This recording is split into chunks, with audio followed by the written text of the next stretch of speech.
It's experiences like these that emphasize why you always need a sober sitter if you're going to take psychedelics to travel on the galaxy-spanning Mushroom Highway.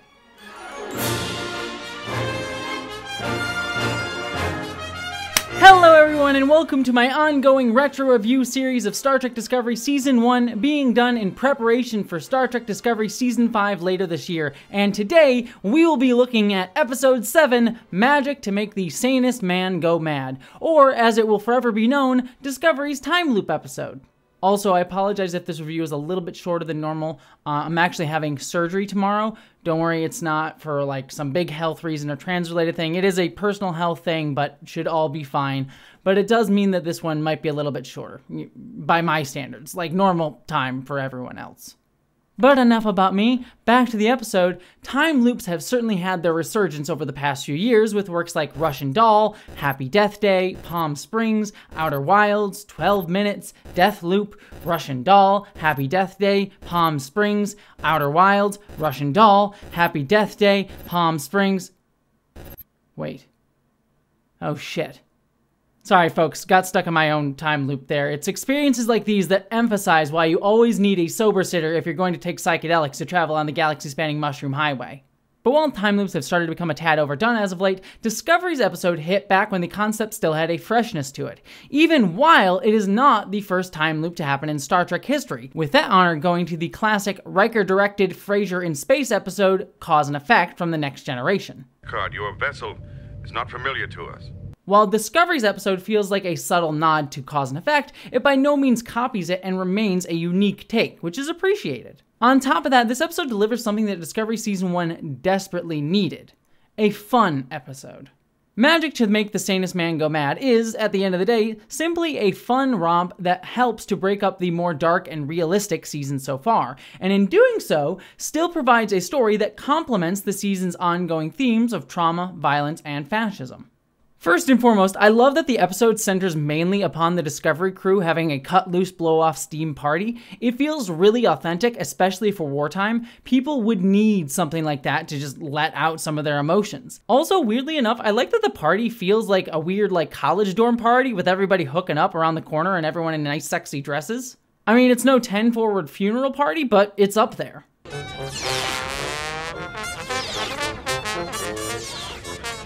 But it is scenes like this that humanize these characters, which I think is the biggest overall success of this entire episode. This episode gives much needed layers and depth to specifically Burnham and Stamets, and to a lesser but still notable degree, Lorca and Tyler. The conceit of Stamets being the person that's stuck in the time loop, even while the story centers upon Burnham, is a clever twist on the time loop, as most often, stories like these follow the one stuck in the loop. And I hate to tell you, but I have yet to find a way where it ends with the win for the home team. Warning, drive overload critical. But what it does do is enable Stamets, who has been mostly a standoffish character so far, to have moments where he's forced to work with and trust Burnham, something that he was utterly unwilling to do back when he was first introduced. This is a really sweet payoff to the arc of their relationship that has been building in the several scenes during the past few episodes of the two bonding professionally over their mutual passion for science. What this episode is doing is allowing this crisis to push Burnham to open up to Stamets on a personal level, not just a professional one, especially as that's something she would never do otherwise as someone who is typically closed off due to her trauma and ostracization from the rest of the crew.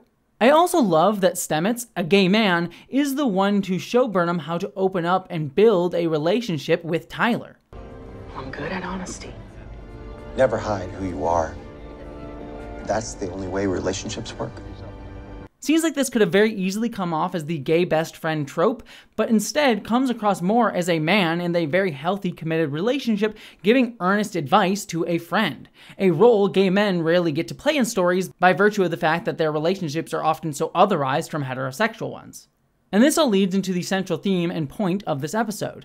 Burnham has been stuck in her closed-off world due to so many factors throughout her life that we have been learning more and more about as the season has gone on. Be it her Vulcan upbringing, her past traumas both in childhood and at the Battle of the Binary Stars, and the fear that many Starfleet crew beyond Tilly have shown her as a mutineer. And as the opening monologue of the episode hints at, it bothers her as well, yet she doesn't know how to escape it. But I fear my personal history interferes with my ability to forge relationships. Yet, the time loop narrative nicely ties into the theme that the only way to break loops of destructive behavior or traumatic thoughts is to constantly repeat healthy, new ones until they become new behavior patterns. And in that tie, it's rather clever. What I love even better though is that while we do get to see Burnham break her patterns throughout the episode, such as finally opening up and dancing with Tyler to get him to open up about Mudd in enough time to save everybody, by the end of the episode, she doesn't actually remember doing them, as she wasn't part of the time loop. But she does learn that she was capable of it. He said I liked it. I can't imagine. Thus, the episode allows Burnham to learn that she can open up and that it will be fine, while still letting her grow naturally without a crisis or time loop to force her to do so. As someone speaking from personal experience here, sometimes half the battle of breaking out of self-destructive behavior is believing that you even are capable of doing so in the first place. And again, all of this goes to the season's more prominent themes of trauma and fascism, showing that the only way to break down barriers that lead to violence and misunderstanding is to be openly vulnerable. But the episode also acknowledges that vulnerability is not always easy, especially for those who have been hurt and traumatized before, like Burnham. What I'm feeling is complicated and strange. It's okay. I'm not going anywhere. The episode is not saying, rah rah, if we were just vulnerable, everything would be great. Instead, the episode is giving a more profound statement, saying vulnerability is necessary but difficult. It's not the most radical concept, but as someone who has tried to be openly vulnerable in my work, but over the past few years has been harassed and had my vulnerability used against me in very personally affecting ways, I'll just say that this episode hits in a much different way than it did when I first watched it. But me talking about my traumas over the past year are subjects for a different video. Moving on though, Tyler in this episode works slightly less for me. The plot is really working to try to fast track the Burnham-Tyler relationship, especially given that it's so necessary for their arc that both characters are going to go on for the rest of the season. And I will say the chemistry between Shazad Latif and Sonequa Martin Green makes it work much better than it really should, especially given that the episode does a lot of front-loading telling us that Burnham has had a thing for Tyler, despite the fact that she just met him last episode. Still, overall though, it doesn't really fully land for me. I will say though that I do love that Tyler, in the end of the episode, accepts Burnham saying that she can't completely open up to him and that he says he's willing to go at her speed. It's a really healthy way to show how to open up to a partner. And I wish we didn't have to turn that relationship into a trauma point later on in the season. Moving on though, I adore Rainn Wilson's Mudd here. He is given so much more meat to chew on than he did in his first appearance in ways that fall much more in line with both his acting ability and his character's comic sensibilities than him being stuck in a Klingon prison allowed for. You remember my multi-legged friend Stuart? Well, we performed a feat of magic that would make the most accomplished escape artist blush. Alas, once free, he went his own way. Bugs, no loyalty. It honestly makes me sad that we only got to see this version of Mudd one more time in a short trek, and it has me hoping that maybe he'll pop back up in an episode of Strange New Worlds somewhere down the line.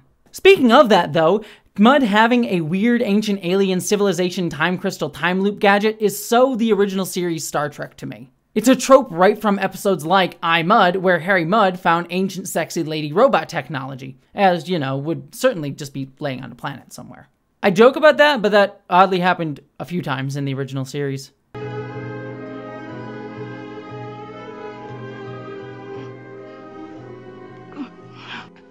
Not programmed for you. A lot of sexy women robots just strewn about the galaxy. Speaking of sexy though, the Gormengander is an excellent Star Trek-y addition here as well. I love that Mudd uses the Federation law of needing to protect endangered species to get onto the Discovery with the Gormengander. The Gormengander is on the endangered species list. Protocol requires us to transfer it to a xenologic facility. A law like that is so very Federation and Star Trek, and I love it. Also, it's telling that Lorca doesn't give a shit about the Gormengander. I don't give a damn. I just want it done. I request security oversight of the operation, Captain. I still don't give a damn. And of course, a secret fascist man would be upset that something doesn't care to reproduce endlessly. They're often so consumed by this task that they ignore all of their instincts, including reproduction. That's as depressing a trait as I've ever heard. Next up, I bet Lorca will start spewing about the Gormengander replacement theory. That said, I do like that Lorca chooses to protect his crew at the end, but only doing so when he knows he has a plan to save the ship otherwise. Why would a Federation captain do that?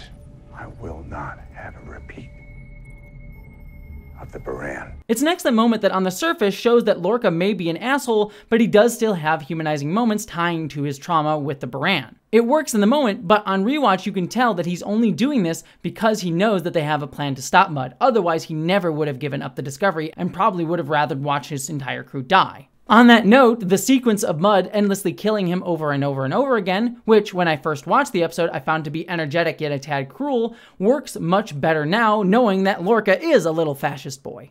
Yet Mudd's desire for revenge again goes back to the theme of this season of how fascism endlessly traumatizes people and causes them to lash out back. This plotline here does come a little close to the cycle of violence trope that I can sometimes dislike when it's done lazily to blame victims of violence for fighting back against violence, but here it's done well because, well, Mudd is an egotistical asshole as well. He's right to be angry at Lorca, but the real reason he's here is that he's in it for profit and wants to kill others to get what he wants.